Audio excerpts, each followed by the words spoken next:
Estamos no dia 245 da nossa leitura bíblica. Seja bem-vindo ao canal de leitura bíblica anual. Meu nome é Everton Alonso e nós estamos caminhando para ler a Bíblia toda em um ano. Eu peço que você possa deixar o teu curtir, o teu comentário, o teu compartilhar e ativar o sininho de notificações.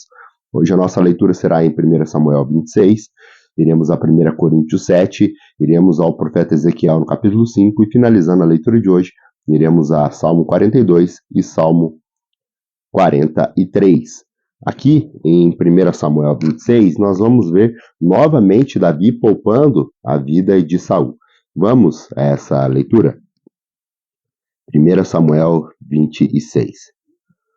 Os zifeus foram falar com Saul em Gibeá e disseram: Davi está escondido na colina de Haquilá, em frente do deserto de Gessimon. Então Saul desceu ao deserto de Zifé com 3.000 dos seus melhores soldados de Israel, em busca de Davi. Saul acampou ao lado da estrada na colina do Aquilá, em frente ao deserto de Gessimon. Mas Davi permaneceu no deserto. Quando viu que Saul estava se perseguindo, enviou espiões e soube que Saul havia de fato chegado. Então Davi foi para onde Saul estava acampado e viu o lugar onde Saul e Abner, filho de Ner, comandante de seu exército, haviam se deitado. Saul estava deitado no acampamento, com o exército acampado ao redor. Davi perguntou a Itita, a Aimeleque e a Abissai, filho de Zeruia, irmão de Joabe: quem descerá comigo ao acampamento de Saul? Disse Abissai: irei com você. Davi e Abissai entraram à noite no acampamento. Saul estava dormindo e tinha fincado sua lança no chão, perto da cabeça. Abner e os soldados estavam deitados à sua volta. Abissai disse a Davi: hoje Deus entregou seus inimigos na sua mão. Agora deixe que eu crave a lança nele até o chão, com um só golpe. Não precisarei de outro. Davi, contudo, disse a Abissai: não o mate. Quem pode levantar a mão contra o ungido do Senhor e permanecer inocente? Juro pelo nome do Senhor, disse ele, o Senhor mesmo matará. Ou chegará a sua hora e ele morrerá, ou ele irá para a batalha e perecerá.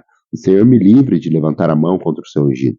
Agora, peguemos a lança e o jarro com água que estão perto da cabeça dele e vamos embora. Dito isso, Davi apanhou a lança e o jarro que estava perto da cabeça de Saul e foram embora. Ninguém os viu, ninguém percebeu nada, ninguém acordou. Estavam todos dormindo, pois um sono pesado vindo do Senhor havia caído sobre eles. Então Davi foi para o outro lado e colocou no topo da colina, ao longe e de uma boa distância deles, e gritou para o exército e para Abner, filho de Ner: você não vai me responder, Abner? Abner respondeu: quem é que está gritando para o rei? Disse Davi: você é homem ou não é? Quem é como você, Israel? Por que você não protegeu o rei, seu senhor? Alguém foi até aí para matá-lo. Não é bom o que você fez. Juro pelo nome do Senhor que todos que vocês merecem morrer, pois não protegeram o seu rei, o ungido do Senhor. Agora olhem, onde está a lança e o jarro de água do rei, que estavam perto da sua cabeça. Saul reconheceu a voz de Davi e disse: é você, meu filho Davi? Davi respondeu: sim, ó rei, meu senhor. E acrescentou: por que o meu senhor está perseguindo esse servo? O que eu fiz de tão mal e sou culpado? Que o rei, meu senhor, escute as palavras do seu servo. Se o Senhor o instigou contra mim, queira ele acertar uma oferta. Se, porém, são seus homens que o fizeram, e sejam amaldiçoados perante o Senhor. Eles agora me afastaram da minha porção na herança do Senhor e disse: vá, preste culto a outros deuses. Agora, o meu sangue não seja derramado longe da presença do Senhor. O rei de Israel saiu à procura de uma pulga, como alguém que sai à caça de uma perdiz no monte. Então Saul disse: pequei, volte, meu filho Davi. Como hoje você considera preciosa a minha vida, não farei mal a você de novo. Tenho agido como um tolo e cometi um grande erro. Respondeu Davi: aqui está a lança do rei, venha um dos seus servos pegá-lo. O Senhor recompensa a justiça e a fidelidade de cada um. Ele entregou nas minhas mãos hoje, mas não levantaria uma mão contra o ungido do Senhor. Assim como eu hoje considerei a tua vida de grande valor, e o Senhor também considera a minha vida e me livre de toda a angústia. Então Saul disse a Davi: seja você abençoado, meu filho Davi. Você fará muitas coisas e tudo será bem sucedido. Assim Davi seguiu seu caminho e Saul voltou para casa. Vamos agora ao Novo Testamento, lá em 1 Coríntios, no capítulo 7, onde o apóstolo Paulo ele vai falar acerca do casamento. Vamos a essa leitura preciosa das Sagradas Escrituras, 1 Coríntios, capítulo 7. Quanto aos assuntos sobre os quais vocês escreveram, é bom que o homem não toque na mulher, mas por causa da imoralidade, cada um deve ter sua esposa e cada mulher seu próprio marido. O marido deve cumprir seus deveres conjugais para com sua esposa, da mesma forma a mulher para com seu marido. A mulher não tem autoridade sobre o seu próprio corpo, mas sim o marido. Da mesma forma, o marido não tem autoridade sobre o seu próprio corpo, mas a mulher. Não se recusem um ao outro, exceto por mútuo consentimento ou durante certo tempo para dedicarem à oração. Depois unam-se de novo, para que Satanás não os tente por não terem domínio próprio. Digo isso como concessão e não como mandamento. Gostaria que todos os homens fossem como eu, mas cada um tem seu próprio dom da parte de Deus, um de um modo, outro de outro. Digo, porém, ao solteiro e às viúvas, é bom que permaneçam como eu, mas se não conseguem controlar-se, casem-se, pois é melhor casar do que ficar ardendo de desejo. Aos casados dou esse mandamento, não eu, mas o Senhor, que a esposa não se separe do seu marido, mas se o fizer que permaneça sem casar, ou então reconcilie-se com seu marido, e o marido não se divorcie da sua mulher. Aos outros, eu digo mesmo, não, Senhor, se um irmão tem uma mulher descrente e ela se dispõe a viver com ele, não se divorcie dela. E se uma mulher tem um marido descrente e ele se dispõe a viver com ela, não se divorcie dele, pois o Senhor do descrente é santificado por meio da mulher, e a mulher descrente é santificada por meio do marido. E se assim não fosse, seus filhos seriam impuros, mas agora eles são santos. Todavia, se o descrente separar, que separe. Em tais casos, o irmão ou a irmã não fique debaixo de servidão. Deus não mandou para vivermos em paz. Você, mulher, como sabe se salvará seu marido? Ou você, marido, como sabe se salvará sua mulher? Entretanto, cada um continue vivendo na condição que o Senhor lhe designou e de acordo com o seu chamado em Deus. Esta é minha ordem para todas as igrejas. Foi alguém chamado quando era circuncidado? Não desfaça circuncisão. Foi alguém chamado sendo incircunciso? Não circuncide. A circuncisão não significa nada, e a incircuncisão também nada é. O que importa é obedecer os mandamentos de Deus. Cada um deve permanecer na condição em que foi chamado por Deus. Você foi chamado sendo escravo? Não se incomode com isso. Mas se você puder conseguir a liberdade, consiga. Pois aquele que, sendo escravo, foi chamado pelo Senhor, é liberto e pertence ao Senhor, semelhantemente aquele que era livre quando foi chamado, é escravo de Cristo. Vocês foram comprados por alto preço. Não se tornem escravos de homens. Irmãos, cada um deve permanecer diante de Deus, na condição em que foi chamado. Quantas pessoas virgens não têm o mandamento do Senhor, mas dou o meu parecer como alguém que, pela misericórdia de Deus, é digno de confiança. Por causa de problemas atuais, penso que é melhor o homem permanecer como está. Você está casado? Não procure separar-se. Está solteiro? Não procure esposa. Mas se vier a casar-se, não cometa o pecado. E se uma virgem se casar, também não comete pecado. Mas aqueles que se casarem enfrentarão muitas dificuldades na vida, e eu gostaria de poupá-los disso. O que quer dizer é que o tempo é curto. De agora em diante, aqueles que têm esposa vivam como se não tivessem, e aqueles que choram como se não chorassem, os que estão felizes como se não tivessem, os que compram algo como se nada possuísse, os que usam as coisas do mundo como se não as usassem, porque a forma presente deste mundo está passando. Gostaria de vê-los livres de preocupação. O homem que não é casado preocupa-se com as coisas do Senhor, em como agradar o Senhor. Mas o homem casado preocupa-se com as coisas deste mundo, em como agradar a sua mulher, e está dividido. Tanto a mulher não casada como a virgem preocupam-se com as coisas do Senhor, para serem santas no corpo e no espírito. Mas a casada preocupa-se com as coisas deste mundo, em como agradar seu marido. Estou dizendo isso para o próprio bem de vocês, não para lhe impor restrições, para que possam viver de maneira correta, em plena consagração ao Senhor. Se alguém acha que está agindo de forma indevida diante da virgem de quem está noivo, que ela está passando da idade, achando que deve se casar, faça como achar melhor. Com isso, não peca, casem-se. Contudo, o homem que decide firmemente em seu coração que não se sente obrigado, mas tem controle sobre a sua própria vontade e decide não se casar virgem, este também faz bem.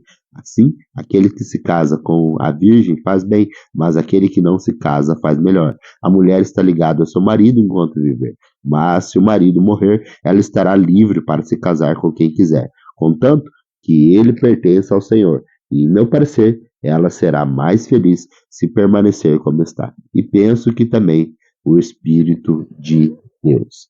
Vamos agora ao profeta Ezequiel. Hoje nós iremos ler o profeta Ezequiel no capítulo 5, que ele também vai continuar falando sobre o cerco simbólico a Jerusalém. Vamos a essa leitura? Ezequiel capítulo 5. Agora, filho do homem, apanhe uma espada afiada e use-a como navalha de barbeiro para rapar a cabeça e a barba. Depois tome uma balança de pesos e reparta o cabelo. Quando os 5 dias de cerco da cidade chegarem ao fim, queime no fogo 1/3 do cabelo dentro da cidade. Pegue 1/3 e corte-o com a espada ao redor de toda a cidade, e espalhe 1/3 ao vento, porque eu os perseguirei com a espada desembainhada. Mas apanhe um pouco das mechas do cabelo e esconda nas dobras de sua roupa. E dessas ainda pegue algumas e atire ao fogo, para que as queime. Dali um fogo se espalhará por toda a nação de Israel.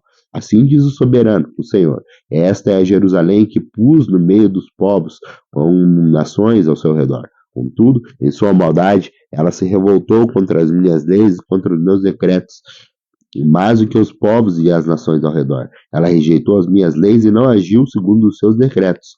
Portanto, assim diz o soberano, o Senhor: você tem sido mais rebelde do que as nações ao seu redor, e não agiu segundo os meus decretos, nem obedeceu a minha lei, e nem mesmo alcançou os padrões das nações ao seu redor. Por isso diz o soberano Senhor: eu estou contra você, Jerusalém. Eu lhe infligirei castigo às vistas das nações, por causa de todos os seus ídolos detestáveis. Farei com você o que nunca fiz, que jamais voltarei a fazer. Por isso, entre vocês sucederá que os pais comerão seus próprios filhos, e os filhos comerão seus pais. Castigarei você e dispersarei aos ventos e os sobreviventes. Por isso, juro pela minha vida, palavra do soberano, o Senhor, que por ter contaminado meu santuário com imagens detestáveis e com suas práticas repugnantes, eu retirarei a minha bênção. Não olharei com piedade para você e não a pouparei. 1/3 do seu povo morrerá de peste e perecerá de fome dentro dos seus muros. 1/3 cairá a espada fora da cidade, e 1/3 dispersarei aos ventos e perseguirei com a espada em punho. Então a minha ira cessará, diminuirei a minha indignação contra eles e serei vingado. E, quando estiver esgotada a minha ira sobre eles, saberão que eu, o Senhor, falei segundo o meu zelo. Farei de você uma ruína e tornarei desprezível entre as nações ao redor, à vista de todos quantos passarem por você. Você será objeto de desprezo e de escárnio, e servirá de advertência e de causa de pavor às nações ao redor. Quando eu castigar você com ira, indignação e violência, eu, o Senhor, falei: quando eu atirar em você minhas flechas mortais e destruidoras, minhas flechas de fome, atirarei para destruí-las, aumentarei a sua fome e cortarei o seu sustento. Enviarei contra você a fome e animais selvagens, que acabarão com os seus filhos. A peste e o derramamento de sangue a alcançarão, e trarei a espada contra você. Eu, o Senhor, falei. Vamos agora à nossa última leitura de hoje. A última leitura de hoje está em Salmo 42 e Salmo 43. Aqui são 2 poemas. Aqui são poemas escritos pelos coraitas. Vamos ler esses 2 poemas, que também são muito conhecidos, aqui falando que assim como a corça anseia pela corrente de água, assim a nossa alma também tem sede do nosso Senhor. Vamos a essa leitura? Salmo 42. Como a corça anseia por águas correntes, a minha alma anseia por ti, ó Deus. A minha alma tem sede de Deus, do Deus vivo. Quando poderei entrar para apresentar-me ao Senhor? Minhas lágrimas têm sido meu alimento de dia e de noite, pois me perguntam o tempo todo: onde está o seu Deus? Quando me lembro dessas coisas, choro angustiado, pois eu costumava ir com a multidão, conduzindo a procissão à casa de Deus, com cantos de alegria e de ação de graças, em meio à multidão que festejava. Por que você está assim tão abatida, ó minha alma? Por que está assim tão perturbada dentro de mim? Ponha a sua esperança em Deus, pois ainda o louvarei. Ele é o meu Salvador e o meu Deus. A minha alma está profundamente triste, por isso de ti me lembro, desde a terra do Jordão, das alturas do Hermon, desde o monte Mizar. Abismo chama abismo, ao rugir das tuas cachoeiras. Todas as tuas ondas e vagalhões se abateram sobre mim. Conceda-me, Senhor, o seu fiel amor de dia e de noite esteja comigo a sua canção. É a minha oração a Deus que me dá a vida. Direi ao Senhor, minha rocha, por que te esqueceste de mim? Por que devo sair vagueando e pronteando, oprimido pelo inimigo? Até os meus ossos sofrem agonia mortal. Quando os meus adversários zombem de mim, perguntando o tempo todo: onde está o seu Deus? Por que você está assim, tão triste, ó minha alma? Por que está assim tão perturbada dentro de mim? Ponha sua esperança em Deus, pois ainda o louvarei. E Ele, meu Salvador, o meu Deus. Salmo 43. Faze-me justiça, ó Deus, e defenda a minha causa contra o povo infiel. Livra-me dos homens traidores e os perversos, pois tu, ó Deus, és a minha fortaleza. Por que me rejeitaste? Por que devo sair vagueando e pranteando, oprimido pelo inimigo? Envia a tua luz e a tua verdade, elas me guiarão e me levarão ao teu santo monte, ao lugar onde habitas. Então irei ao teu altar de Deus, a Deus, a fonte da minha plena alegria. Com a harpa te louvarei, ó Deus, meu Deus, porque você está assim tão triste, ó minha alma, porque está assim tão perturbada dentro de mim. Põe a sua esperança em Deus, pois ainda o louvarei. Ele é o meu Salvador e o meu Deus. Essa foi a nossa leitura de hoje. Se Deus nos permitir, voltaremos amanhã para mais um dia da nossa leitura bíblica. Até lá.